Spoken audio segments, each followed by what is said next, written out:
अब जो क्वेश्चन आपकी स्क्रीन पर है ना, बहुत ही दमदार क्वेश्चन है, इसको बड़े ध्यान से समझिएगा, एक एक स्टेप आप लोगों को क्लियर करता हुआ चलूंगा। क्वेश्चन आप लोगों से कह रहा है, Shanta runs an industry in a shed which is in the shape of a cuboid surmounted by a half cylinder। तो क्वेश्चन हम लोगों से कह रहा है कि भाई एक लेडी है शांता और वो एक इंडस्ट्री रन करती है, किसमें? एक शेड में। और शेड की जो शेप है वो कैसी है? एक क्यूबॉइड जैसी शेप है। और इस क्यूबॉइड के ऊपर सरमाउंट हो रखा है क्या? एक हाफ सिलेंडर, जैसा कि फिगर में हम लोग देख पा रहे हैं। तो ये वाला जो पार्ट आप नीचे देख रहे हो ना, ये अपने आप में बेसिकली एक क्यूबॉइड है और इस क्यूबॉइड के ऊपर एक हाफ सिलेंडर सरमाउंट हो रखा है। सरमाउंट हो रखा है का मतलब ऊपर रखा हुआ है, ठीक है। If the base of the shed is of dimension 7 metre by 15 metre and the height of the cuboidal portion is 8 meter, then find the volume of the air that the shed can hold। तो question अब आगे कह रहा है कि अगर इस cuboidal part का जो बेस है उसकी डायमेंशन 15 मीटर बाई 7 मीटर है, मतलब इस क्यूबॉइडल पार्ट की लेंथ है 15 मीटर और ब्रेथ है 7 मीटर, जबकि इसकी हाइट 8 मीटर है। तो बताइए शेड कितनी एयर को होल्ड कर सकता है, यानी कि हम लोगों को क्या निकालना है? कितनी एयर होल्ड कर सकता है का मतलब क्या है कि हम लोगों को शेड का वॉल्यूम फाइंड करना है, ठीक है। तो पहले पार्ट में भाई हम लोगों को शेड का वॉल्यूम फाइंड करना है। फिर आगे क्वेश्चन कह रहा है, further suppose the machinery in the shed occupies a total space of 300 metre cube and there are 20 workers each of whom occupy about 0.08 metre cube space on an average, then how much air is in the shed.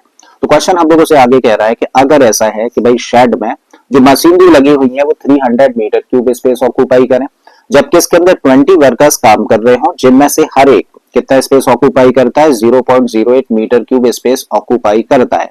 तो जब machinery और workers दोनों हो तो उस case में shade में air का वॉल्यूम कितना होगा? तो क्या निकालना है भाई? दो चीजें हम लोगों को फाइंड करनी है। पहले पार्ट में हम लोगों को फाइंड करना है कि अगर मशीनरी और वर्कर्स ना हो तो उस केस में ये शेड कितनी एयर होल्ड कर सकता है, मतलब इसका वॉल्यूम हम लोग फाइंड करते हैं, ठीक है। दूसरे केस में बोला है कि अगर मशीनरी और वर्कर्स दोनों हो तो उस कंडीशन में भाई इस शेड के अंदर कितनी एयर अवेलेबल होगी, ठीक है। तो आई थिंक क्वेश्चन समझ आ गया। क्वेश्चन समझ आ गया तो भाई इसको करना शुरू करते हैं। अब देखो यहाँ पे हम लोग दो सॉलिड्स देख रहे हैं, पहले में क्या है? क्यूबॉइड है, दूसरे में क्या है? हाफ सिलेंडर है। सबसे पहले तो उनकी डायमेंशन हम लोग लिख लेते हैं, ठीक है। तो पहले बात करते हैं हम लोग क्यूबॉइड की। तो क्यूबॉइड की लेंथ हम लोगों को दे रखी है कितनी? 15 मीटर। ब्रेथ हम लोगों को दे रखी है 7 मीटर, जबकि हाइट हम लोगों को दे रखी है कितनी? 8 मीटर। तो क्यूबॉइड की हम लोगों ने डायमेंशन मेंशन कर दी है। अब बात करते हैं हम लोग हाफ सिलेंडर की, तो इसको बड़े ध्यान से समझना।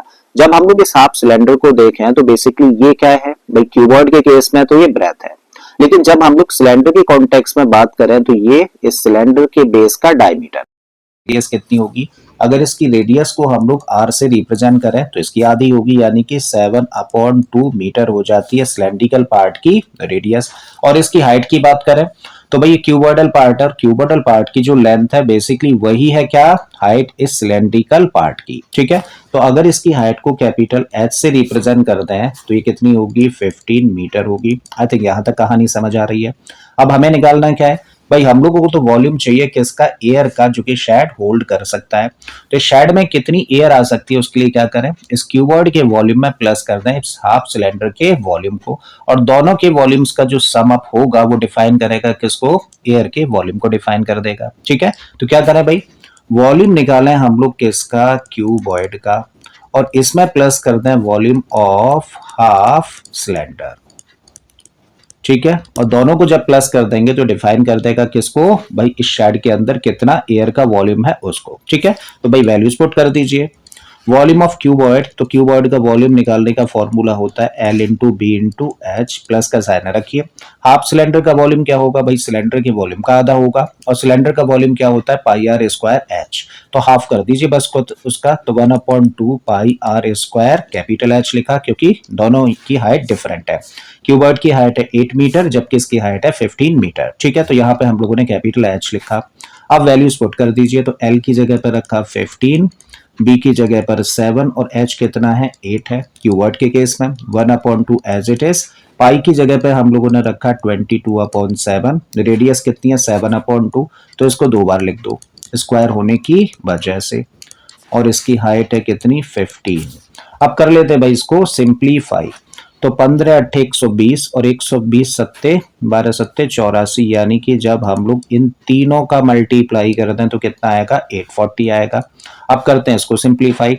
तो भाई सबसे पहले 2 से इसको कैंसिल करो 11 टाइम्स, 7 से 7 कैंसिल हो गया, और कुछ कैंसिल होता है नहीं होता, नहीं होता तो आप कर लो ऊपर ऊपर के नंबर्स का मल्टीप्लाई और नीचे नीचे के नंबर्स का मल्टीप्लाई, ठीक है।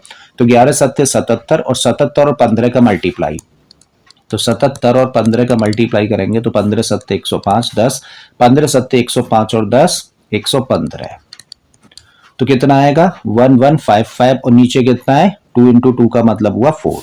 तो 1155 को देखो 1155 को हम लोग 4 से कर देते हैं डिवाइड, तो 4 दूनी 8, बचेगा 3, 35, 4 अट्ठे 32, 3 बच गया, फिर से 4 अट्ठे 32, फिर से कितना बचेगा 3, डेसिमल लगा दो 0 बढ़ा दो, तो फिर अब कितने टाइम जाएगा 4 सत्ते 28, और फिर बचेगा 2, और ये बन गया 4 पंजे 20, ठीक है। तो इसका मतलब 288.75, तो यहाँ पे रखा हम लोगों ने 288.75, इसको सिंप्लीफाई करके निकाला। अब कर दो दोनों को प्लस, तो 240 और 288.75 को प्लस करेंगे तो डेसिमल के बाद में तो क्या मिलेगा हम लोगों को भाई 75 भी मिलेगा, तो डेसिमल के बाद तो मिल गया 75। इससे पहले वाले नंबर्स को प्लस कर दो, तो लास्ट में क्या है 8 के साथ 0 प्लस करेंगे तो 8, 8 और 4 12, 8 और 2 10 और 1 11, इसका मतलब 1128.75 चीजें मीटर में थी तो मीटर क्यूब। इसका मतलब ये जो शेड है वो कितनी एयर को होल्ड कर सकता है, 1128.75 मीटर क्यूब एयर को होल्ड कर सकता है, ठीक है। अब आगे क्या बोला है क्वेश्चन में, इसको बड़े ध्यान से समझो भाई। आगे बोला है कि चलो अगर खाली है, ये शायद खाली होता तो उस केस में तो इतनी एयर हो जाती, लेकिन अगर इसके अंदर मशीनरी लगी हुई है और मशीनरी कितना स्पेस ऑक्यूपाई करती है 300 मीटर क्यूब, और 20 वर्कर्स काम कर रहे हैं जिनमें से हर एक कितना स्पेस ऑक्यूपाई करता है 0.8 मीटर क्यूब।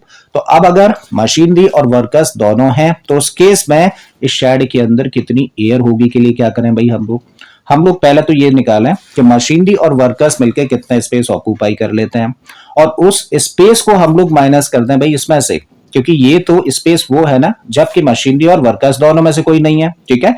तो इस स्पेस में से ये दोनों मिलकर कितना स्पेस ऑक्यूपाई करते हैं उसको माइनस कर देंगे तो क्या आ जाएगा भाई, हम लोग तब निकाल सकते हैं कि जब मशीनरी और वर्कर्स दोनों अवेलेबल हों तो उस केस में कितनी एयर अवेलेबल होगी इस शेड में, ठीक है। तो पहले भाई इन दोनों के वॉल्यूम्स फाइंड करो। तो ये तो दे ही रखा है हम लोगों को मशीनरी कितना स्पेस ऑक्यूपाई करती है 300 मीटर क्यूब। अब एक वर्कर कितना स्पेस ऑक्यूपाई करता है 0.08 मीटर क्यूब, तो 20 वर्कर्स कितना करेंगे के लिए क्या करें मल्टीप्लाई, ठीक है। तो एक वर्कर करता है कितना 0.08 मीटर क्यूब, तो 20 करेंगे इंटू में 20, दोनों का मल्टीप्लाई कर दिया जाए तो कितना आ गया 1.6 मीटर क्यूब। आई थिंक यहां तक कहानी समझ आ गई।